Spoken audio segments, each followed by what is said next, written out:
त्रयंबकेश्वर भगवान का मंदिर नासिक जिले में स्थित है। यह मंदिर भगवान शिव के उन 12 ज्योतिर्लिंगों में से एक है जिन्हें भारत में सबसे अधिक पूजा जाता है। मंदिर के पास ब्रह्मगिरी नामक पर्वत से पुण्यसलिला गोदावरी नदी निकलती है। उत्तर भारत में पापनाशिनी गंगा का जो महत्व है वही दक्षिण में गोदावरी का है। जिस तरह गंगा अवतरण का श्रेय महत्पस्वी भागीरथ जी को है, वैसे ही गोदावरी का प्रवाह ऋषिश्रेष्ठ गौतम जी की महान तपस्या का फल है जो उन्हें भगवान आशुतोष से प्राप्त हुआ था। बृहस्पति के सिंह राशि में आने पर यहाँ बड़ा कुंभ मेला लगता है और श्रद्धालुजन गौतमी गंगा में स्नान कर तथा भगवान श्री त्रयंबकेश्वर का दर्शन कर अपने को कृतकृत्य मानते हैं। शिवपुराण में वर्णन है कि गौतम ऋषि तथा गोदावरी और सभी देवताओं की प्रार्थना पर भगवान शिव ने इस स्थान पर निवास करने निश्चय किया और त्रयंबकेश्वर नाम से विख्यात हुए। त्रयंबकेश्वर ज्योतिर्लिंग सबसे अद्भुत और मुख्य बात यह है कि इसके 3 मुख सिर हैं, जिन्हें एक भगवान ब्रह्मा, एक भगवान विष्णु और एक भगवान रुद्र का रूप माना जाता है। इस लिंग के चारों ओर एक रत्न जड़ित मुकुट रखा गया है जिसे त्रिदेव के मुखौटे के रूप में माना गया है। इस मुकुट में हीरा, पन्ना और कई बेशकीमती रत्न लगे हुए हैं। त्रयंबकेश्वर मंदिर में इसको सिर्फ सोमवार के दिन शाम 4 से 5 बजे तक दर्शनार्थियों को दिखाया जाता है। गोदावरी नदी के किनारे बने त्रयंबकेश्वर मंदिर का निर्माण काले पत्थरों से किया गया है। इस मंदिर की वास्तुकला बहुत ही अद्भुत और अनोखी है।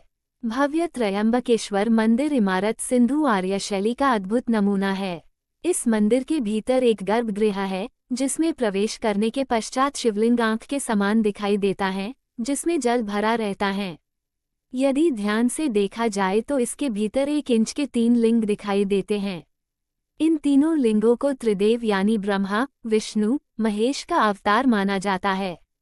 इस मंदिर में कालसर्प दोष की शांति वैदिक पंडितों के द्वारा करवाई जाती हैं। शास्त्रों के अनुसार एक बार महर्षि गौतम के तपोवन में रहने वाले ब्राह्मण की पत्नियां किसी बात पर गौतम ऋषि की पत्नी अहिल्या से नाराज हो गईं। उन सभी पत्नियों ने अपने पतियों को गौतम ऋषि का अपमान करने के लिए प्रेरित किया। उन ब्राह्मणों ने इसके लिए भगवान गणेश की आराधना की। उनकी आराधना से प्रसन्न होकर गणेश जी ने उनसे वर मांगने को कहा। उन ब्राह्मणों ने कहा, प्रभु किसी प्रकार ऋषि गौतम को इस आश्रम से बाहर निकाल दीजिए। गणेश जी को विवश होकर उनकी बात माननी पड़ी। तब गणेश जी ने एक दुर्बल गाय का रूप धारण करके ऋषि गौतम के खेत में जाकर फसल खाने लगे। देववश गौतम वहां पहुंचे और तिनकों की मुट्ठी से उसे हटाने लगे। तृणों के स्पर्श से गौ पृथ्वी पर गिर पड़ी और ऋषि के सामने ही उस समय छिपे हुए सारे ब्राह्मण एकत्रित होकर गौ हत्यारे कहकर ऋषि गौतम का अपमान करने लगे। ऐसी विषम परिस्थिति को देखकर गौतम ऋषि उन ब्राह्मणों से प्रायश्चित पूछा। तब उन्होंने कहा, गौतम तुम अपने पाप को सर्वत्र बताते हुए 3 बार पृथ्वी की परिक्रमा करो, फिर लौटकर यहाँ 1 महीने तक व्रत करो। इसके बाद इस ब्रह्मगिरी पर 100 बार घूमो, तभी तुम्हारी शुद्धि होगी। यदि यह न कर पाओ तो यहाँ गंगा जी को लाकर उनके जल से स्नान करके 1 करोड़ पार्थिव शिवलिंग से भगवान शिवजी की आराधना करो। इसके बाद फिर से गंगा जी में स्नान करके पुनः 100 घड़ों से पार्थिव शिवलिंग को स्नान कराने से तुम्हारा उद्धार होगा। गौतम ऋषि ने इस प्रकार कठोर प्रायश्चित किया। इससे प्रसन्न होकर भगवान शिव ने उनसे वर मांगने को कहा। महर्षि गौतम ने कहा, भगवान आप मुझे गौ हत्या के पाप से मुक्त कर दीजिए। भगवान शिव ने कहा, गौतम तुम सर्वदा निष्पाप हो। गौ हत्या का अपराध तुम पर छल पूर्वक लगाया गया था। ऐसा करने के लिए तुम्हारे आश्रम के ब्राह्मणों को मैं दंड देना चाहता हूँ। इस पर महर्षि गौतम ने कहा, उन्हीं के उस कार्य से मुझे आपके दुर्लभ दर्शन प्राप्त हुए हैं।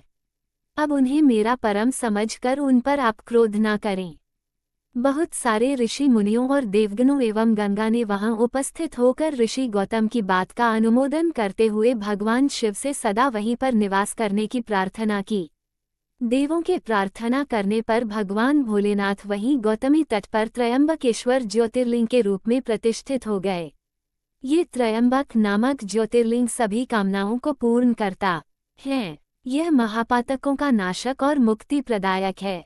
जब सिंह राशि पर बृहस्पति आते हैं तब इस गौतमी तट पर सकल तीर्थ, देवगण और नदियों में श्रेष्ठ गंगाजी पधारती हैं तथा महाकुंभ पर्व होता है।